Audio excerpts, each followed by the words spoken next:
একজন মহিলাকে প্রিজন ভ্যানে তোলা হচ্ছে, দেখেই মনে হচ্ছে প্রকৃতিস্থ নন তিনি।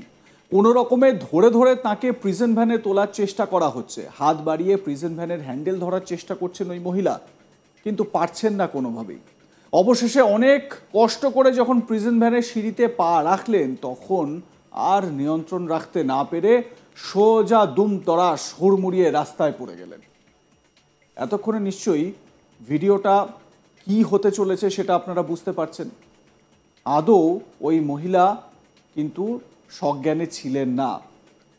আকণ্ঠ গেলার পর যা পরিস্থিতি তৈরি হয়, ঠিক সেটাই হয়েছে।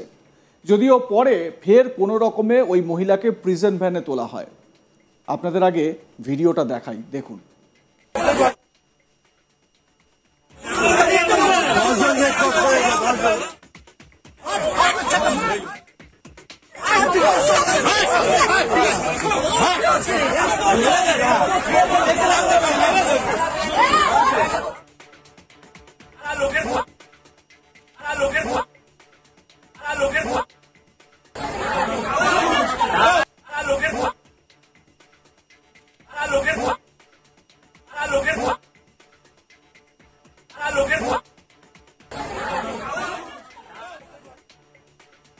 দেখলেন তো ভিডিওটা।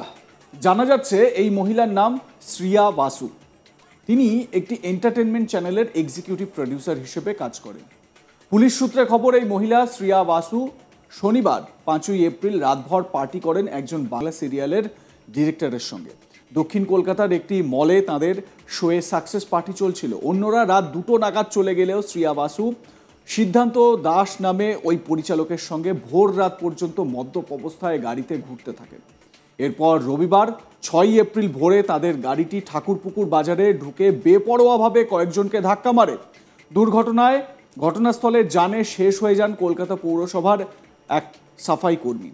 আহত হন আরও কয়েকজন। আহতদের হাসপাতালে ভর্তি করা হয়। এর মধ্যে কয়েকজনের অবস্থা আশঙ্কাজনক বলে পুলিশ সূত্রে খবর। দুর্ঘটনার পরই গাড়িটিকে ঘিরে ধরে বিক্ষোভ দেখাতে শুরু করেন স্থানীয়রা। এরপর খবর পেয়ে ঘটনাস্থলে পৌঁছয় ঠাকুরপুকুর থানার পুলিশ। স্থানীয় বাসিন্দারা জানিয়েছেন, দুর্ঘটনার সময় গাড়িতে একজনই ছিলেন। এই ঘটনায় পরিচালক সিদ্ধান্ত দাসকে গ্রেপ্তার করেছে পুলিশ। শ্রিয়া বাসুকে উদ্ধার করে পরিবারের হাতে তুলে দেওয়া হয়েছে। ধৃত সিদ্ধান্ত দাস ওরফে ভিক্টো গাড়ি চালাচ্ছিলেন বলে জানা গিয়েছে। এবং এই যে শ্রিয়া বাসু, যাকে প্রিজন ভ্যানে তোলা হচ্ছে, তার অবস্থাটা একবার দেখুন। আকণ্ঠ গিলে রয়েছেন স্পষ্ট এই ছবিতে। এবং রাতভর যে কি পার্টি চলেছে সেটা কিন্তু এই ছবি থেকে স্পষ্ট। এলাকার বাসীর মধ্যে একটা ব্যাপক ক্ষোভের সৃষ্টি হয়েছে। এই ভিডিওটি দেখুন আরো একবার।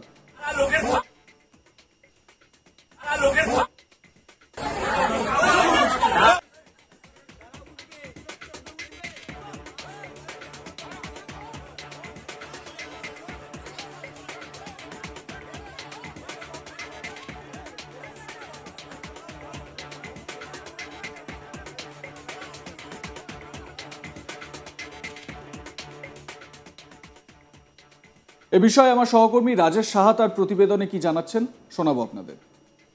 রাতভর পার্টি করে মদ্যপ অবস্থায় গাড়ি চালিয়ে বেপরোয়াভাবে গাড়ি চালিয়ে গ্রেপ্তার বাংলা ধারাবাহিকের একজন ডিরেক্টর, নাম সিদ্ধান্ত দাস ওরফে ভিক্টো। এবং তার বেপরোয়াভাবে গাড়ি চালানোর বলি হতে হলো এক ব্যক্তিকে, মধ্যবয়স্ক এক ব্যক্তিকে প্রাণ হারাতে হলো ঠাকুরপুকুর বাজারে। এবং পাশাপাশি আরও 8 জন ব্যক্তিকে গুরুতর জখম হতে হয়েছে তার এই বেপরোয়াভাবে গাড়ি চালানোর জন্য। সেই গাড়ি ধাক্কায় প্রায় 8 জন আহত হয়েছেন, গুরুতর আহত হয়ে তারা হাসপাতালে ভর্তি। প্রাণ হারাতে হয়েছে আনিসুর রহমান নামে মধ্যবয়স্ক এক ব্যক্তিকে। এবং সেই ঘটনা ঘটেছে গত পরশুদিন ঠাকুরপুকুর বাজারে সকালবেলা। এবং তার গাড়ির ধাক্কায় কিন্তু আরও বেশ কয়েকজন পথচারীকে কিছু মৃদু আহত হওয়ার পর তারা বাড়ি চলে গিয়েছেন, কিন্তু হাসপাতালে রয়েছেন 8 জন। একজনের প্রাণ গিয়েছে বলে জানা যাচ্ছে। এবং যেটা ঘটেছে, যেটা জানা যাচ্ছে যে সকাল 9:30 নাগাদ ঠাকুরপুকুর বাজারে যেখানে গাড়ি ঢোকাই দায়, সেই রাস্তায় তিনি গাড়ি নিয়ে ঢুকে পড়েন। এবং সেখানে যাওয়ার পর সেখানে প্রচণ্ড ভিড় ছিল, সকালবেলা বাজারে বেরিয়েছিলেন প্রচুর মানুষ, সেখানে বেপরোয়াভাবে গাড়ি চালাতে থাকেন এই ভিক্টো, বা তার ভালো নাম যেটা জানা যাচ্ছে সিদ্ধান্ত দাস। তিনি একটি বাংলা ধারাবাহিকের ডিরেক্টর, তিনি পরিচালক, এবং তিনি এর আগেও বেশ কিছু কাজ করেছেন, যথেষ্ট পরিচিত নাম। এবং সেই ভিক্টো তিনি গাড়ি চালাচ্ছিলেন, স্টিয়ারিংয়ে ছিলেন তিনি, এবং তার পাশে ছিলেন শ্রিয়া বাসু নামে একটি বাংলা চ্যানেলের এক্সিকিউটিভ প্রডিউসার, তিনি পাশের সিটে ছিলেন। আরও একজন মহিলা অভিনেত্রী, তিনি একজন অভিনেত্রী ছিলেন বলে জানা যাচ্ছে, যদিও এই বিষয়ে এখনও সত্যতা স্বীকার করেননি কোনো পক্ষে। তবে এই ভিক্টোকে গ্রেপ্তার করেছে পুলিশ। যেটা জানা যাচ্ছে যে তার আগের দিন তাদের যে বাংলা ধারাবাহিকের সাফল্য উদযাপন করতে কলকাতার দক্ষিণ কলকাতার সাউথ সিটি মলের ওপরে একটি বারে তারা রাতভর পার্টি করেন। রাত 2টো নাগাদ সেখান থেকে অধিকাংশ যারা অভিনেতা অভিনেত্রী ছিলেন এবং যারা এই প্রোডাকশনের টিমের সাথে যুক্ত ছিলেন তারা সকালে 2টো নাগাদ বেরিয়ে যান। কিন্তু এই ভিক্টো এবং শ্রিয়া বাসু তারা ঠিক করেন যে তারা সে সময় বাড়ি না ফিরে গোটা রাতভর কলকাতা ঘুরবেন, গাড়ি চালিয়ে ঘুরবেন, এবং আরও তাদের পার্টি করা বাকি ছিল। ফলে বাকিরা বাড়ি ফিরে গেলেও এই দুজন কিন্তু বাড়ি ফেরেননি। এমনটাই সূত্রের দাবি যে তারা দুজন সেই সময় সাউথ সিটি মলের সেই পাব থেকে বেরিয়ে আর সারা কলকাতা তারা ঘুরতে থাকেন এবং বিভিন্ন জায়গায় গিয়ে অতিরিক্ত মদ্যপান করেন বলে জানা যাচ্ছে, এবং সেখান থেকে তারা মদ্যপান করে ওই অবস্থাতে গাড়ি চালিয়ে সারা রাত ঘুরতে থাকেন কলকাতা শহরে এবং বিপজ্জনকভাবে গাড়ি চালাতে থাকেন। এরপর দুর্ঘটনাটি ঘটে পরদিন সকালবেলা ঠাকুরপুকুর বাজারে পৌঁছে যান। যেটা জানা যাচ্ছে বিষ্ণুপুরের দিক থেকে তাদের গাড়িটি আসছিল অত্যন্ত বেপরোয়াভাবে, এবং ঠাকুরপুকুর বাজারে যথেষ্ট ভিড় ছিল সে সময়। ভিড়ের মধ্যে সেই গাড়ি ঢুকে যায় এবং গাড়ি ঢোকার পর একের পর এক ব্যক্তিকে ধাক্কা মারতে থাকে সেই গাড়িটি। সেই কালো রঙের এসইভিউ গাড়িটি পরপর 8 জনকে জখম করে এবং এক ব্যক্তিকে পিষে দিয়ে চলে যায়। আনিসুর রহমান নামে সেই মধ্যবয়স্ক ব্যক্তি, তিনি এলাকায় স্থানীয় সিপিএম নেতা বলে পরিচিত এবং তিনি কলকাতা মিউনিসিপ্যাল কর্পোরেশনের সঙ্গে যুক্ত ছিলেন, সাফাই কর্মীর কাজ করতেন। সেই ব্যক্তির মৃত্যু হয় ওই গাড়ির ধাক্কায়। এছাড়া 8 জন গুরুতর জখম হন।